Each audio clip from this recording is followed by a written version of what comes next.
and depending on where you are in the world, good evening. Welcome to another edition of Sales TV, the North American edition.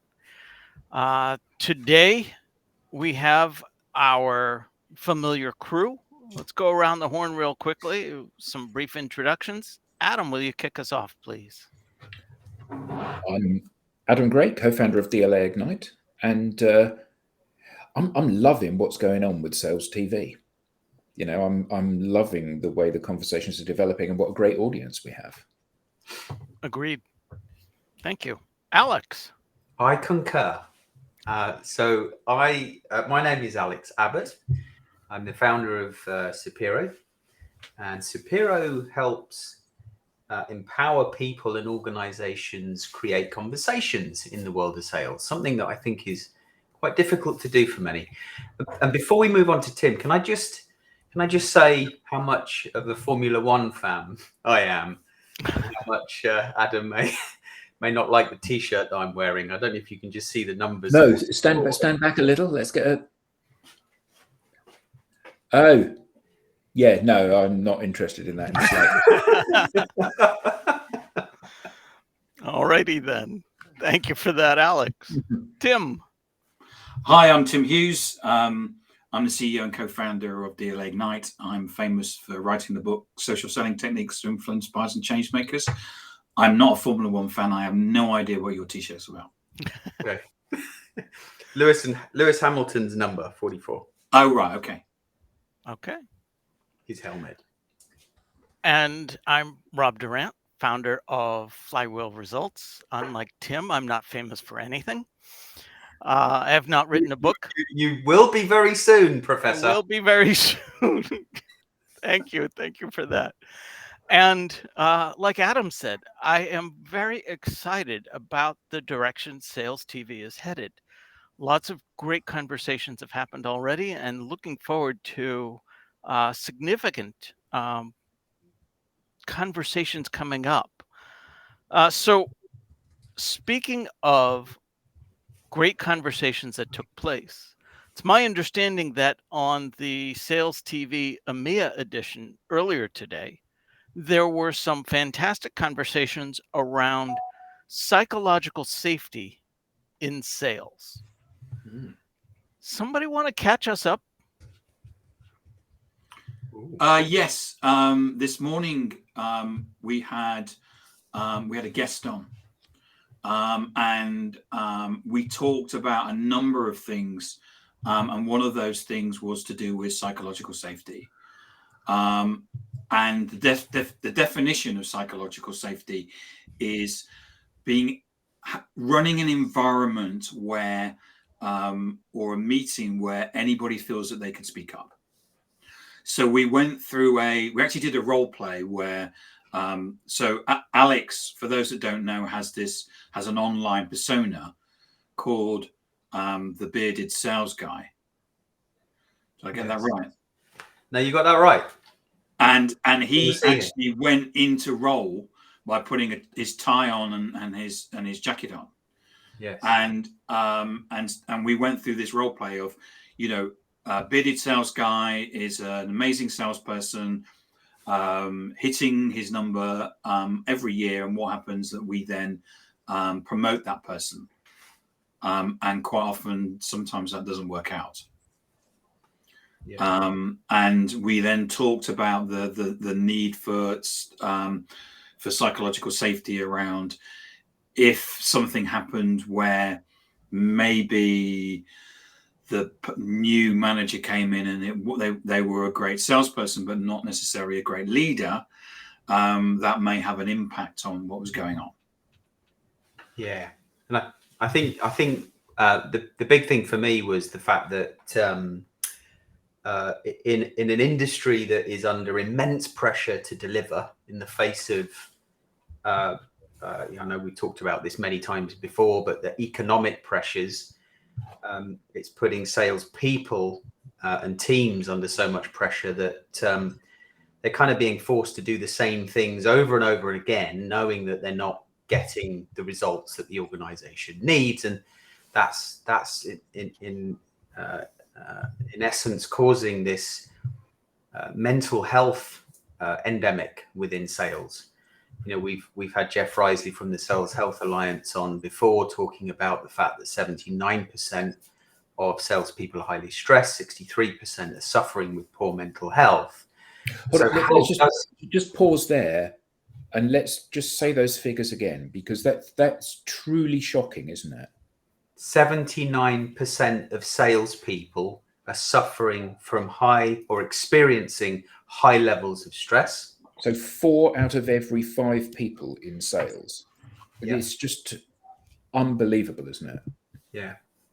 And 63% are suffering with poor mental health. And I'm making an assumption here, but I'm pretty sure that there's a few that didn't put their hand up and say, I'm suffering with poor mental health. Probably. And they were too scared to. Yeah. 4 out of 5 are feeling stressed. As a sales leader, I'm wondering, what's wrong with the 5th guy? If you're not worried about making your number, maybe this isn't the right job for you. Am I off base here? Well, that's how many sales organizations operate. You know, it's very Glengarry Glen Ross, isn't it? It's not necessarily a nice place to be. And I think that one of the things that came out of this morning's conversation is that as people like us that used to hold up Glengarry Glen Ross and the boiler room and things like that as being great examples of what a sales organization should be, people that are entering the workforce, well, actually not even entering now, are transitioning through the workforce and getting more senior in their positions, simply will not tolerate that as a working environment. And that's exactly why I think Andy said about that there's 700,000 unfilled sales roles in North America. You know, so, and is it any wonder when that's the environment, when you've got an environment where 63% of people are suffering with mental health issues and nearly 80% of people are feeling stressed, no wonder people don't want to join the industry, and no wonder people that are in it leave. Conrad has made a great point there about there are so many salespeople who suffer from stress and anxiety, but none will admit it or feel they should not admit it as they may be deemed weak or no longer suitable for the job. Yeah. So how so I struggle to understand how, when Rebecca was talking this morning about creating psychological safety, I struggle to understand how a sales leader can in fact create that psychological safety where someone feels totally comfortable about saying, I don't know, or I don't agree with this, just having their voice heard when they're under so much pressure to do more with less, do the same stuff that isn't working. But I think that in many, there are many organizations that actually offer that level of psychological safety where people are allowed to speak up. Whether that's executed on by the leadership or not is a different matter. But I mean, there are organizations where, you know, it is still command and control. And you know,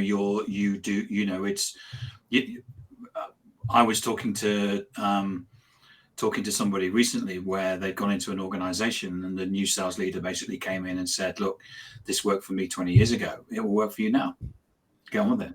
There's a telephone directory. Get phone in. Right. Yeah. How innovative. Yeah. You know, and so you know that there are those things. But one of the discussions we had, Rob, was around the fact that there are quite often you get this balance, isn't it, between, yeah, we want to do that, we want to be fantastic. I mean, one of the comments was, we want to be an organization where there's fun, versus there's a number to be done. And you know, what happens is you start the year having lots of fun, and then as you do less and less of the number and the gap gets bigger, there's less and less fun, because those fun things turn into cold calling days. Because what we need to do is that we need to get on the phone and actually sell some stuff. Yeah, right. We've all been there. Sounds familiar. And then September, the expenses are cut. It reminds me a little bit of a conversation I was having with somebody last week. I was coaching him regarding his resume. He's with an organization, and he's thinking of moving on. He's the top performer at this organization, but this year he is making literally half what he made last year. He was the top performer there last year also. And he was asking me, well, how do I put this performance on my resume? How do I look for a job if I've got this underperforming year? And what I was saying to him was, not always are the quotas set properly, but you can work with whatever quota you've been given in the context of anchoring it. So, yeah, you hit 130% of your number last year, and you can easily put that on your resume. This year, you hit 58%, and you don't want to put that on your resume. What if instead we anchor it? Last year, you were the top performer in your organization. This year, you're the top performer in your organization. It's the same information, Yeah. just conveyed differently. So how can leaders help? Well, first of all, pay attention. If your top performer went from 130% to 58%, maybe it's not the sellers. Maybe there's another problem at hand, and address that. And then, But from an organizational perspective, that's great, isn't it? You know, Tim did 130% of his number last year, which means that he got all of his on-target earnings, plus he got another 30% of bonus and a half, plus kickers and whatever else. This year, he's earned 58% of target, which means he doesn't make any commission. That's tremendous, because I get him for his base salary.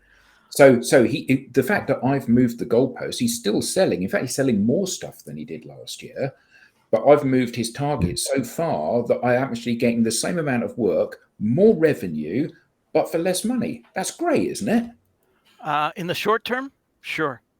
But as I said, he's already looking for his next role. And we know that's expensive to the organization. Daniel, by the way, you are in this meeting. Yes. Yeah, you are. Thank you. Thank you for being there. It's an important point, actually, Rob, about recognizing the signs that if you have someone that's actually making their number and then all of a sudden they're not, it's not necessarily, you've got to find the reason why that's happening, rather than just saying, right, you need to go on a personal improvement plan or something. You can add comments, Daniel. In fact, Daniel, you are adding comments. You add comments. All you need to do, because you're on LinkedIn, Daniel, all you have to do is write under that and form comments, and then you're in the meeting. There's no phone in. There's no way to bring you on live, Daniel. No, we'd love to. You can. I think you can do a phone. Anyway, no, there's a different. So yeah, but it's true. I remember I was thinking this over lunch, for following on from the conversation this morning. I remember working for an organization that both Adam and Alex has worked at as well, where we had a massive review of targets, because targets were, it's $1 million this year, so next year it will be $1.5 million, then it'll be 2, then it'll be 2.5, and then we found we couldn't recruit anybody because everyone kept saying that the targets are too big. So actually we went back to something realistic, and I still think the targets at that organization that have been the same pretty much since I've been left 7 years. They don't actually put the targets up because they need to actually understand there needs to be some sense of realism in terms of the targets. Yeah, I love the fact when I'd have that conversation to say, here's what I think our team can deliver next year based on our value proposition, our average order, and our close rate, and the size of our territory. Oh no, that's fine, but here's your number. Yeah, I'll just pick a number from the air. It's finance has given you this number. But that's the difference between top down and bottom up working and planning. And many organizations, as you say, are very top down, and others are bottom up, and others basically do, go through a process. If your calendar financial year, you'd start that conversation in October in terms of working out, well, this is what we want to do. This is our ambition as an organization. And we go to sales, and then sales say, we can never do that. Okay, so how could we do it? Well, you need to give me another 5 people. Okay, that's a bit expensive, and there's this conversation that goes on between that results in demotivation and the opposite of psychological safety. Alex, it was interesting as you were listing, this is our territory, this is what I think we can deliver, and so on. All of those were internal factors. Not one of those factors that you listed were external, as in, sometimes markets have a downturn. Right now, are we on the precipice of a recession? Who knows? But internally, that same organization that was telling you to sell more told somebody else to spend less. Why are the sales targets not aligned with the spending allocation? Hey, if we're going to reduce our spending, maybe we should be reducing the sales goals as well, or vice versa. Yeah, but that's not the way. That's not the way that organizations work. Which comes back to Tim's comment earlier about you're going to do it this way because that's how I did it 20 years ago. In fact, 20 years ago, just last month, MySpace was founded, August 2003. And, from that moment on, the world was never going to be the same again. And yet people are still using the same techniques that they used before MySpace came along. Just remember, cold calling is 40 years old. Email marketing, from the 1980s. Email marketing is from the 1990s. It's 30 years old. Yeah. There are people that are using those techniques that weren't even born. Yeah. and what's really interesting is that people are still treating those things as if they are cutting edge in many ways. I've got a really good script. I've got a fantastic new way of structuring the email that I'm going to send out to people. And it's this kind of behavior, the belief that these things still have any kind of relevance, that just it's what's put organizations in the situation they're currently in. Oh, Adam, no. Email is fine. You're just using the wrong words. Oh, you uncover the magic words and it will be fine. And actually what I need is that 47 touch points across all of the different omni-channels, so I can make sure I get blocked everywhere rather than just on email. And automation can help you with that. And you need to have sent the 3,576th email, highly tailored. Because the 75th one, obviously, that won't activate the customer. Yeah. So I saw something on LinkedIn the other day, which I thought was hilariously funny, and I thought I'd share it with you. And this was somebody, and they said, if you're calling, so if I'm calling you Alex, I shouldn't make more than 10 cold calls. Who said that? I'm not going to name the person, am Okay. I? Is that I heard something the other day that was you need to have called someone 11 times. Is that right? Yeah, but salespeople only call them 1.5 times or something. Yes, I shared that statistic. Okay, it wasn't called necessarily. It was, let's see if I can remember. About 6 or 7 years ago, there was a study done saying that the average number of touch points, and touch points were measured by the combination of phone calls and emails, and that was it. The average number of touch points it needed to schedule a meeting was 11. And the average number of touch points the sales representatives completed was 1.5. So if you think about the stats that we shared earlier and the high levels of stress that salespeople are under, is it because they're not making enough touches with their buyer, or is it because they're tired of making those calls, sending those emails, and they're not getting a response? Neither. It's Automation solved that gap between 11 and 1.5. Automation solved that problem, but it created a whole slew of different problems. Now you can send me 11 touch points. Guess what? I am tuning you out because you're sending me 11, as are the 3,000 other people reaching out to me at any given time. I'm about to start teaching an intro to marketing class tomorrow, and I'm so looking forward to it. But I'm also terribly nervous because even the textbook that we're working, which was just updated 2 years ago, maybe, and let's say it took a year in production, it references COVID, so it's relevant enough. It feels to me like it's outdated in many ways because the things that we used to know about sales and marketing seem to be the things that we still know, but now they're not true. Why don't you start the program by handing out a sheet where you basically say, "Can you give me your email?" And I'm going to start sending you emails and see how many people give their email out. Yeah. I mean, they probably will because you're the Yeah. you're a senior person, and they'll just it's like. But there's a you got to make a point, haven't you? Right. Yeah. I think the thing that is amazing is that everybody finds this behavior intrusive. You know, even if you've been and browsed something on a website and then you go somewhere else and that thing you were looking at follows you around the internet to all of the partner sites in the Google network. And it doesn't stop when you've bought the thing. It keeps promoting this thing to you over and over and over again. And what it does is it ensures that you will never do business with that company again, that sort of behavior.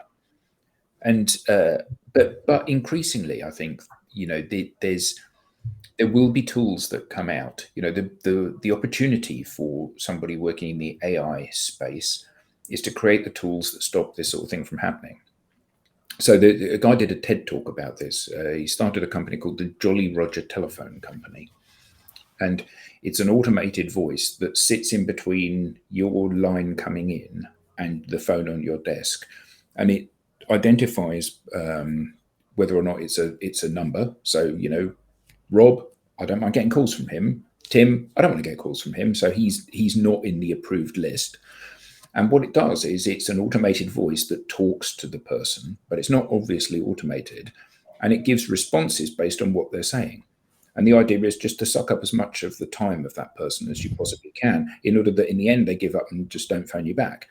And I think that increasingly we're going to see that sort of thing happening. You know, the opportunity of digital communications and automation has created this tsunami of people that can, with little or no overhead of their time, can do an almost limitless amount of outbound calling. And eventually somebody is going to come up with something which will stop all of that outbound calling. And then we'll be back to square one again. We'll have to go and meet people face to face and try to get a relationship with them. Ironically, that's the bit of selling that works today, isn't it? In the same way that worked 50 years ago. Yeah. Dale Carnegie wrote a book. Did he? Yeah. Did he? So that's all well and good. But I'm a sales rep. I have a number. I need to meet it, and I'm not meeting it. I am stressed. What's a salesperson to do? Well, I think there's a lot they can do, but I think they need to start with having a conversation with their sales leadership, because you know, touching on, I think, something that Adam had mentioned earlier, and actually it was mentioned this morning by Rebecca when she said, we need to diagnose the problem. The problem needs to be diagnosed before we can go about solving it. And I was thinking at the time, and I didn't say anything, that our sales industry, sales teams is full of opinion. Everybody's got the answer and everybody will throw their opinion in the ring, and new ideas, will try new things, but no one really stops and puts the brakes on and says, what is the problem we're trying to solve? And the problem is, I think, the sales funnel is broken. And we're trying all of these new techniques, these new ideas, these new scripts, these new this, new that, but fundamentally the sales funnel is broken, and we're spending all of our time in the 3 to 5% of the funnel, like everybody else, searching and qualifying buyers that are just not interested in buying. I believe the expression is polishing a turd. Yes. Yes. Alex, I heard you say that you don't believe they're doing enough analysis of the problem, and before they come up with the solution. I think you're on the right track, but I also think they believe they are. I think they believe they are. They get to, all right, what is the problem? The problem is we're not hitting quota. And they stop there. Okay, let's move to the solution. They don't do the 5 whys. You're familiar with the 5 whys? Tell us, Rob. It's a root cause analysis session. When you ask, what is the problem? And the answer is, well, we don't have, we're not hitting quota. That's not the answer. That's just your first opportunity to then ask why. Why are we not hitting quota? Well, this, that, and the other. Why is that the case? And by the time you get to the 5th iteration of this, very often the answer is something along the lines of, well, that's just the way we've always done things. And when you get to that, that's where you know you have your starting point. Okay, so we can do something different. What is different? And how does it solve all of these whys that we've uncovered? So it's not that they're not solving the problem in their belief. It's that they're not discovering the root cause. At least that's what I see it. Yeah. Yeah. Is 5 whys enough? Sometimes no. But don't stop prior to 5 whys. If you've got a group that's on a roll, keep digging. Do you think, though, that sometimes there's a certain amount of so I don't think that I think that the question is, we're not making a number, so we need to do something. So so what happens is that sorry, Steve, I was reading your comment at the same thing, and it price is something that we could come to. What happens is that immediately people say, right, well, we'll see what the latest thing is on LinkedIn. Oh, well, it's deal. What are they called? These deal things. And Velocity. Where you basically ring someone in, and then sequences. Basically, the latest thing is deal sequences. Right, we're going to implement deal sequences. I remember talking to an organization and quite recently, and they said, oh yeah, we're quite interested in social selling, and well, we've just implemented deal sequences. And I said, so how's that working for you? And he was like, well, it's not. Okay, but we've just implemented it. Right, okay, yeah, but we've got to give it a try. Okay, but it's not working for you, but deal sequences is the latest thing. And deal sequences will be talked a lot about on LinkedIn, and there will be a number of software vendors that deal sequences basically work for. Therefore, they will, people like Gong and Outbound and people like that, and therefore it suits them that narrative means that they sell software, and therefore what we'll do is we're not making a number. Well, we'll go about and buy a piece of software, and we'll implement deal sequences. But I think that the point with that is, it's easy. It seems like, oh, well, this will do the heavy lifting for me. And in fairness, you implement one of these things, and things do improve. The problem is you'll get a 2-3% increase. Yeah.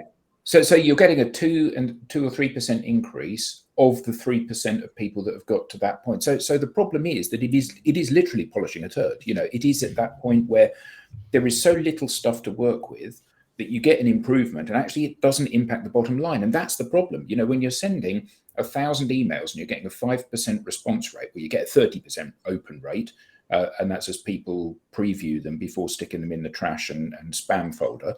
But you get a 5% response rate.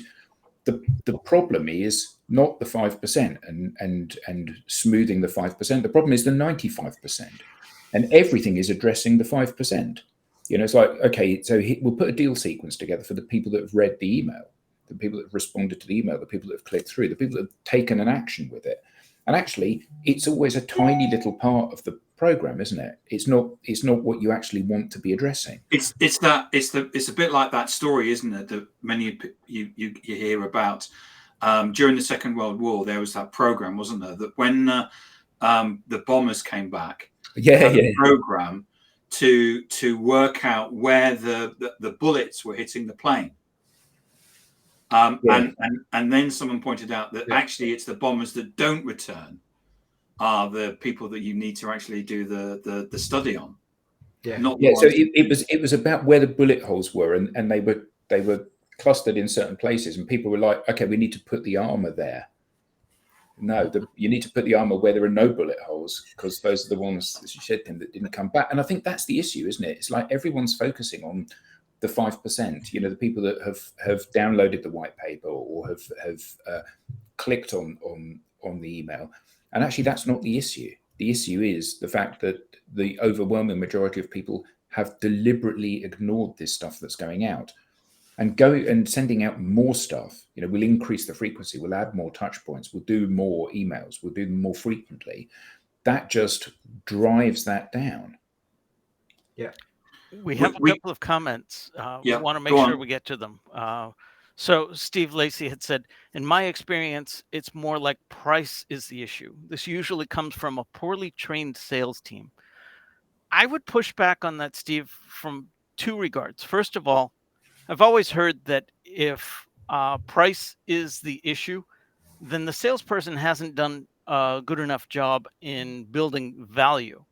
But to your point about a poorly trained sales team, well, if every prospect has a price issue and every salesperson is not delivering enough value, it's not necessarily a training issue. It could be a product issue. It could be a training issue. It could be market timing. There are a lot more factors in play.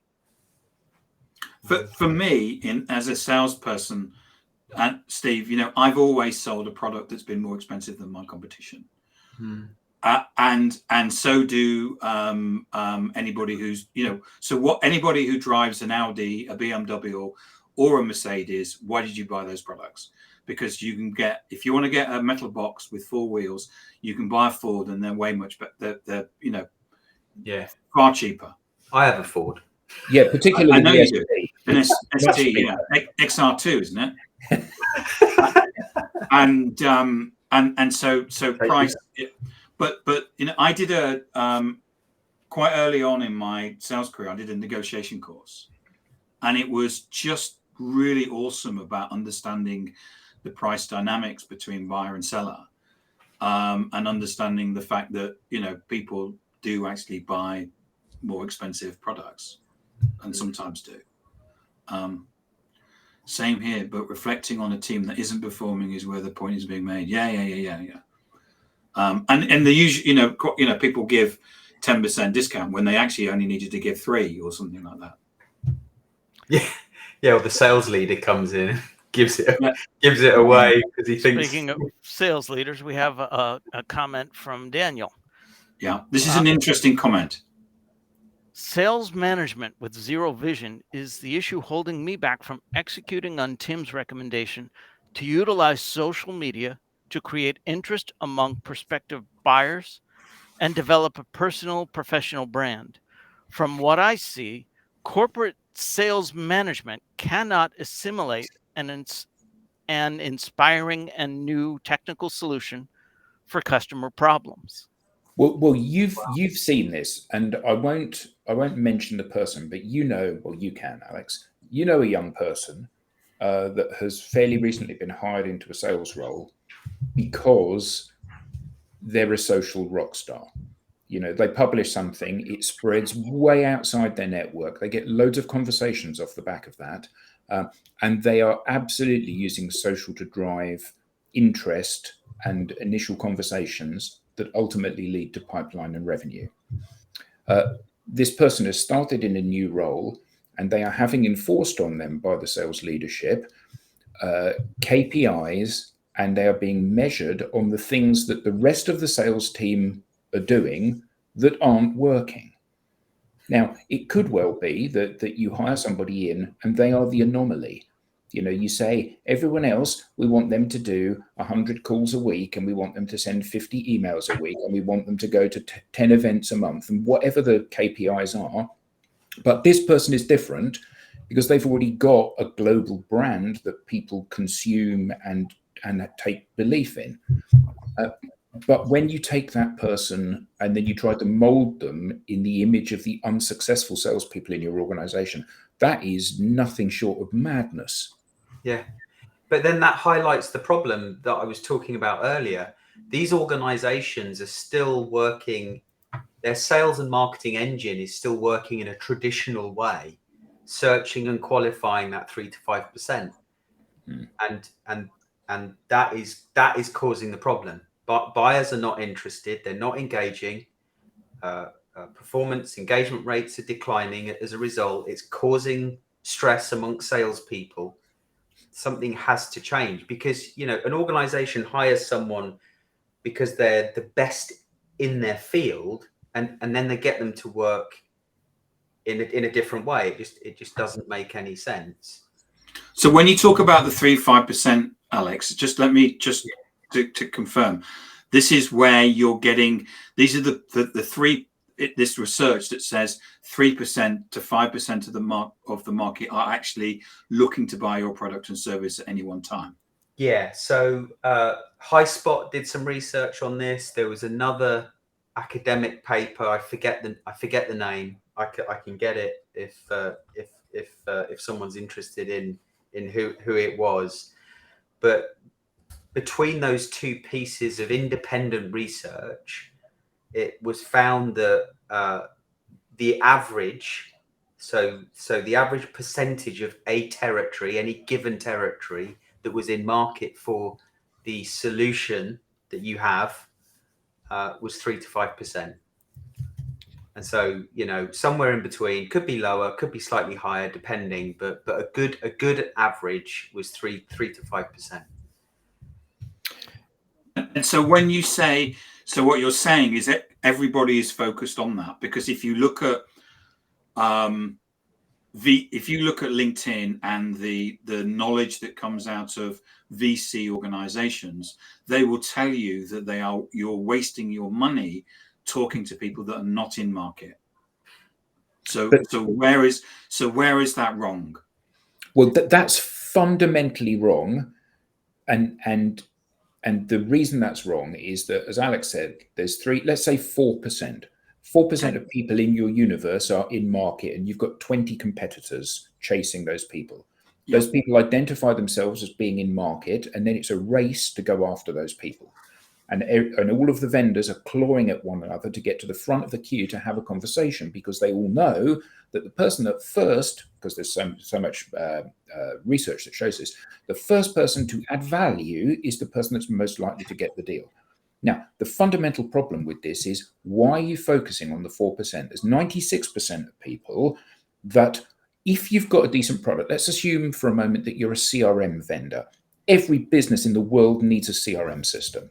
Now, we haven't got one because we're too small. We haven't got one, or we're not in market to buy one because we're under contract for another 3 years to one of the big vendors in the market. Whatever the reason is, at some point down the road, we are going to need to buy a CRM solution to drive our company forward.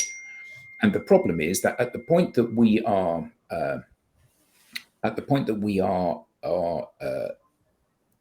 aware of the fact that the market is there and people are starting to approach us, they're too busy fighting each other, and everybody's starting from the same point.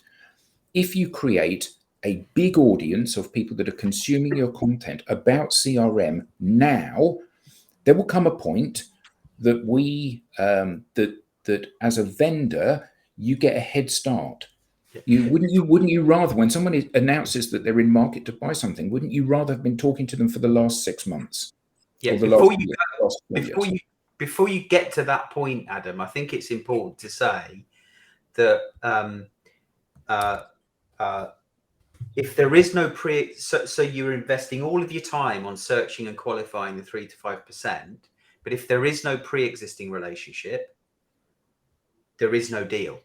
Because unless the buyer likes you, or unless the buyer feels like they know you, likes you, or trusts you, you are unlikely to win their business. Because we know today, absolutely. But if you go into a coffee shop and strike up a conversation with somebody, are you going to have a better conversation with somebody that you met in the coffee shop when you've gone in to have a conversation with someone, or somebody that you bump into in the coffee shop that you've known for 5 years? And my point is that the vendors can create their own reality here, the salespeople. What they can do is they can say, my ideal customer looks like this. The person that buys my product, the person that facilitates a sale for me looks like this. So I'm going to try to form a relationship with everybody like that. Now, that requires a very different approach. Not selling, but relationship building, to your point. I wanted to share another comment we have from Ken Baldwin. I agree with the last comment, and I think this was referencing Daniel's comment. Great sales team are often throttled by management with zero sales experience who say sales is just a numbers game, which it isn't. Sales is understanding the problems that your product solves and finding customers with those problems. And that points back to what you were saying, the 3 to 5%.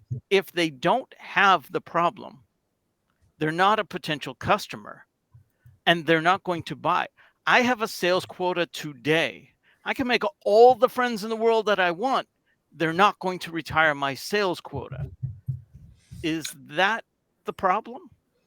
But partly, but I think that if you haven't got a long-term view, maybe you're going to make quota this quarter, this month, this year, but actually the stress that you're living is stress that will continue year after year after year. The idea of saying, okay, I'm going to put a stake in the ground now and I'm going to try to build a relationship with everybody that would be likely to be a buyer for my product or service at some point in the future, and I'll see which of those people walk towards me. You're all busy men. You're not going to have a conversation with me unless you see something of value in that conversation, which might be that you really like me, or might be that you're wanting to do some initial research before making a purchase on the product. So I have to make sure that I'm available and visible to all of those people. Now, the beauty of this is that I'm going to try to grow my audience by 1,000 people this year. So 4% of them are in market. Next year, I've got the 1,000 people that I'm going to grow it for next year, plus the 960 people from the previous year. The year after that, I've got 1,000 plus 960 plus 920.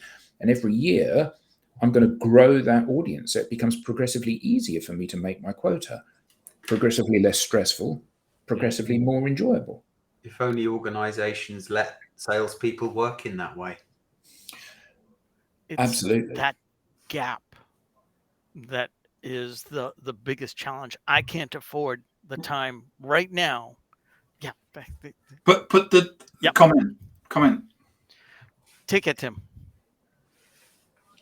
Consultative selling helps in achieving sales team's vision, which include the target, especially when target the 96% of the not in market or undecided segment. Thank you. Yeah. Absolutely. And with that, we're at time. We will wrap up yet another edition of Sales TV, the North American episode. Fast facts, latest thinking, chats about the world of sales. If you are interested in continuing the conversation, we invite you to continue the conversation on the Sales TV LinkedIn group. You'll see our alternate personality And you'll see a number of other comments and conversations taking place there. Until next week, Tim, Alex, Adam, and everyone in the audience, thank you very much. Thank you. We'll see you soon. Thanks, everybody.